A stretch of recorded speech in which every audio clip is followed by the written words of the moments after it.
Olá pessoal, meu nome é Marcondes César Mendonça Chagas, eu sou pesquisador da Embrapa em Parne, na área de entomologia. Estamos aqui para falar um pouco sobre uma praga que surgiu recentemente na cultura do sorgo, mais conhecida como o pulgão da cana-de-açúcar, né? Porque até então era uma praga da cana-de-açúcar, mas a partir de 2019 tem causado seríssimos danos e muita preocupação aos produtores de todas as regiões do país.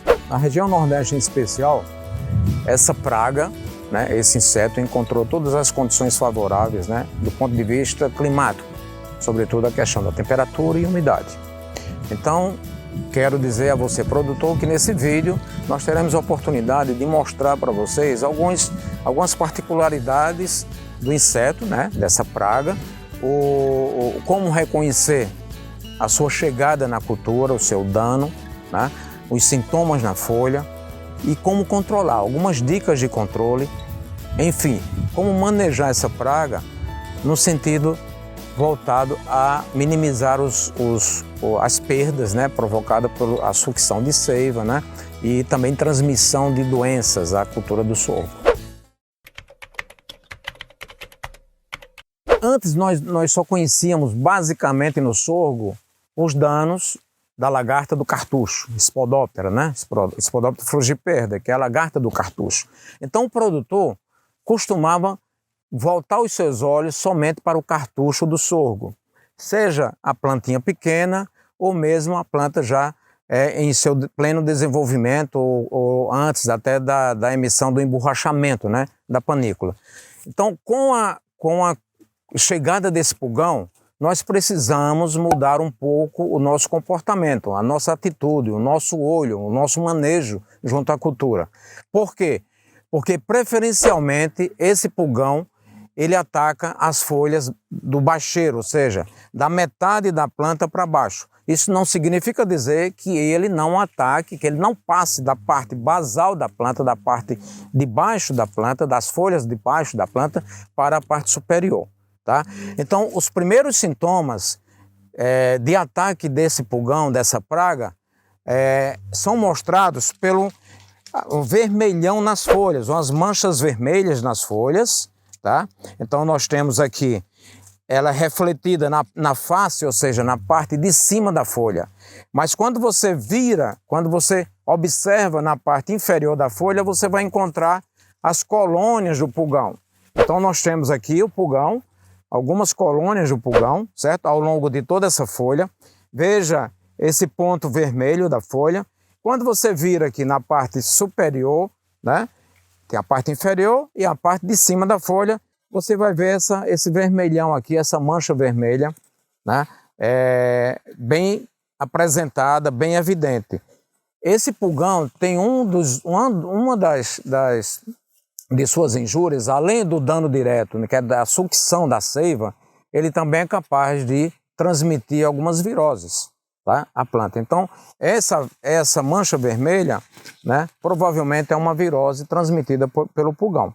Então, ao chegar no campo, ao chegar na lavoura, observe, penetre, né, entre na lavoura pelo menos 20 metros, 20 passos, né, da lateral das lavouras e passem a observar as folhas baixeiras. Esse monitoramento ele tem que ser iniciado a partir de 15 dias da germinação, ou seja, do nascimento das plantas. A partir de 15 dias você tem que observar essas folhas, a parte inferior da folha, para ver se você vai encontrar essas colônias, por menor que seja a colônia. Tá? Então, a partir daí, vigilância, monitoramento, inspeção nas áreas por pelo menos um dia na semana, ok?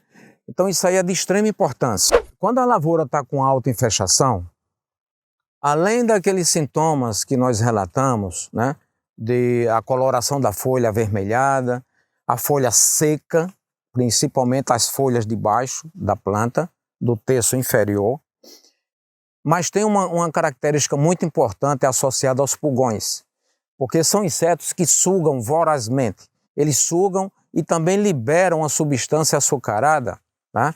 Chamado ronedil ou mela. É uma substância açucarada que, por sinal, atrai abelhas, atrai outros insetos. Então, somado ao vermelhão, né, a coloração vermelha nas folhas, as folhas secas, para você constatar que tem o pulgão, mesmo sem ver as colônias com precisão, você vai com certeza vai se deparar com mela, né? Que é aquela parte brilhosa, parece mesmo, é um açúcar, né? Uma substância açucarada sobre a superfície da folha, que atrai insetos e também atrai um fungo, né? Que causa uma doença chamada fumagina. Essa doença, esse fungo encobre a folha e prejudica a fotossíntese, ou seja, prejudica a fotossíntese, prejudica também o desenvolvimento dessa planta e, obviamente, a sua produção. Ok? Então, o que o produtor tem que fazer? Né? Com esse conhecimento, monitorando a sua lavoura pelo menos uma vez na semana, a partir de 15 dias das plantas nascidas, o produtor vai começar a inspecionar, né? Digamos que você vai chegar numa área que tem 2 hectares. Você pode, aleatoriamente, caminhando, você parar e inspecionar 10, 15, 20 plantas, né, numa linha, depois caminhando em zigue-zague na área, de ponta a ponta, percorrendo todos os pontos da cultura, da lavoura, do campo. Você faz essa parada, inspeciona mais 10 plantas e observa nessas folhas, principalmente as folhas baixeiras, se encontram, né, aquelas colônias do pulgão, que são como lêndiazinhas, como o produtor normalmente chama. São lêndias em colônias, formando aquela aglomeração desses bichinhos. Esses bichinhos, esses pulgões, na verdade, as fêmeas, elas se reproduzem sem a participação do macho, sem o concurso do macho, né? É um tipo de reprodução especial nos animais, paternogênese. Então, esses pulgões, essas fêmeas, elas só produzem fêmeas. Tem essa particularidade também. Imagine, toda fêmea só produz fêmea. Então, quando há uma pressão muito grande nessa colônia, alguns pulgões criam asas, porque normalmente eles não são providos de asas, eles desenvolvem asas e daí saem dessa planta, voam para outras plantas, para desovar, ou seja, já vai depositar novos bichinhos, novos pulgões, tá? Em outra planta, em outra folha. Então, e assim faz-se a disseminação, a dispersão dessa praga em todo o campo, tá? Uma outra particularidade é que o pulgão, ele apresenta 5 estágios de desenvolvimento antes de chegar à fase adulta, tá? Então, esse período, ou seja, que é a fase imatura, nas nossas condições de temperatura e umidade, isso aí gira em torno de 7 dias.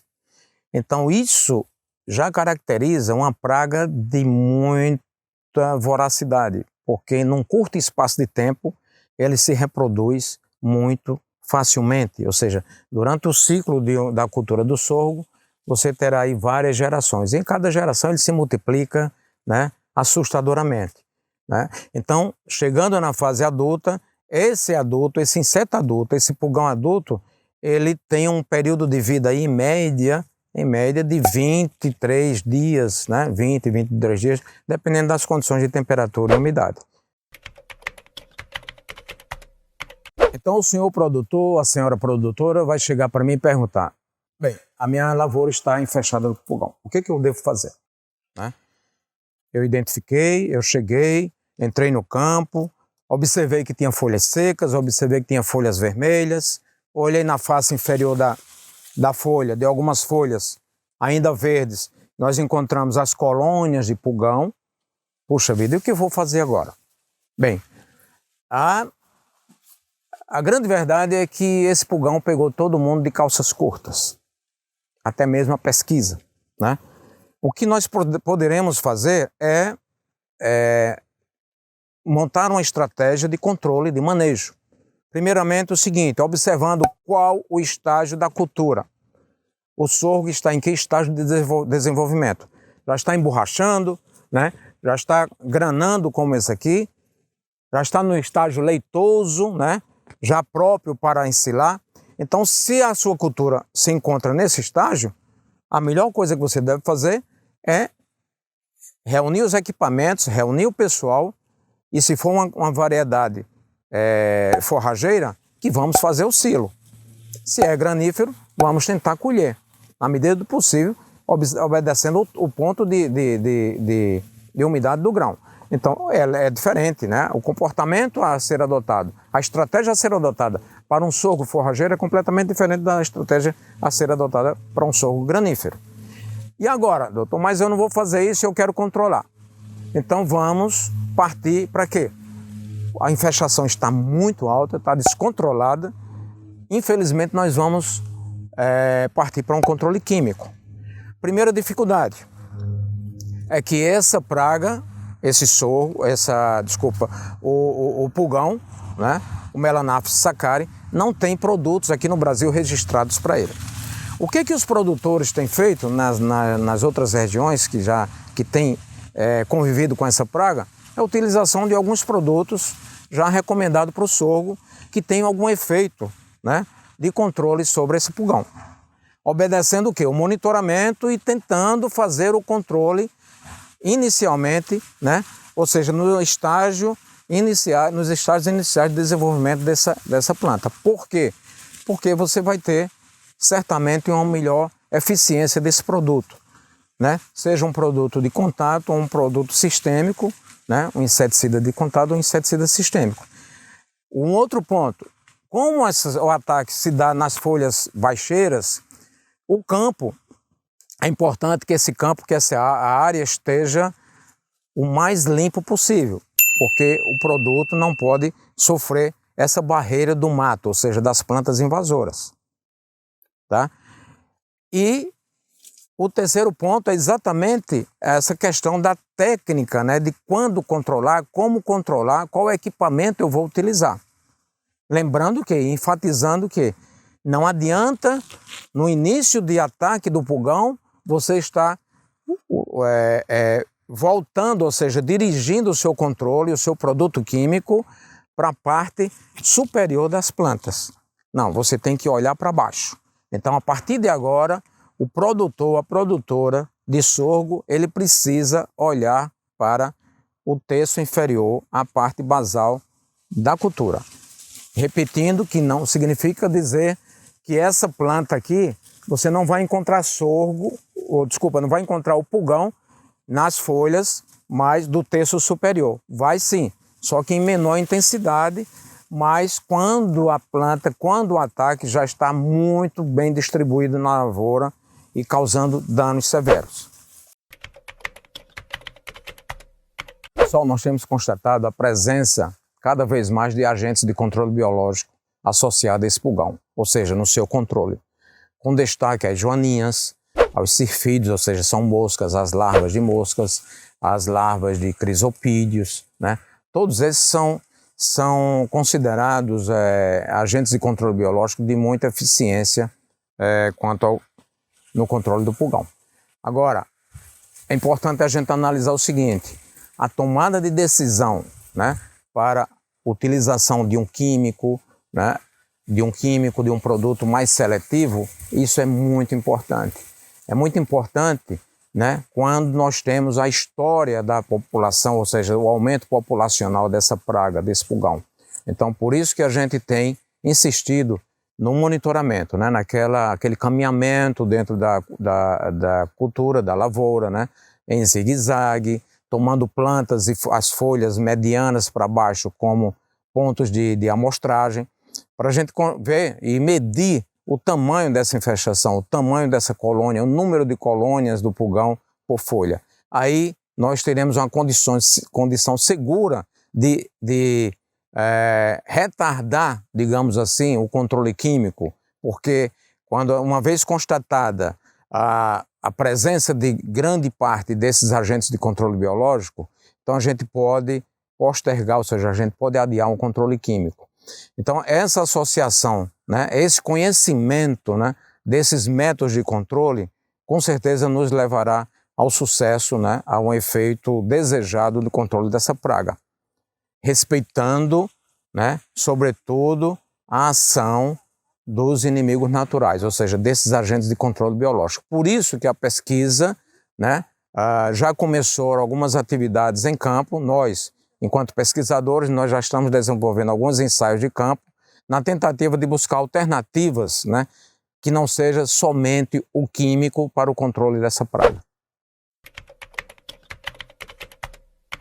Nós já temos resultados promissores, quer dizer, resultados já aplicados, já utilizados pelos produtores em outras culturas, no controle de outras espécies de insetos e também de ácaros, onde seguimos utilizamos os determinados produtos.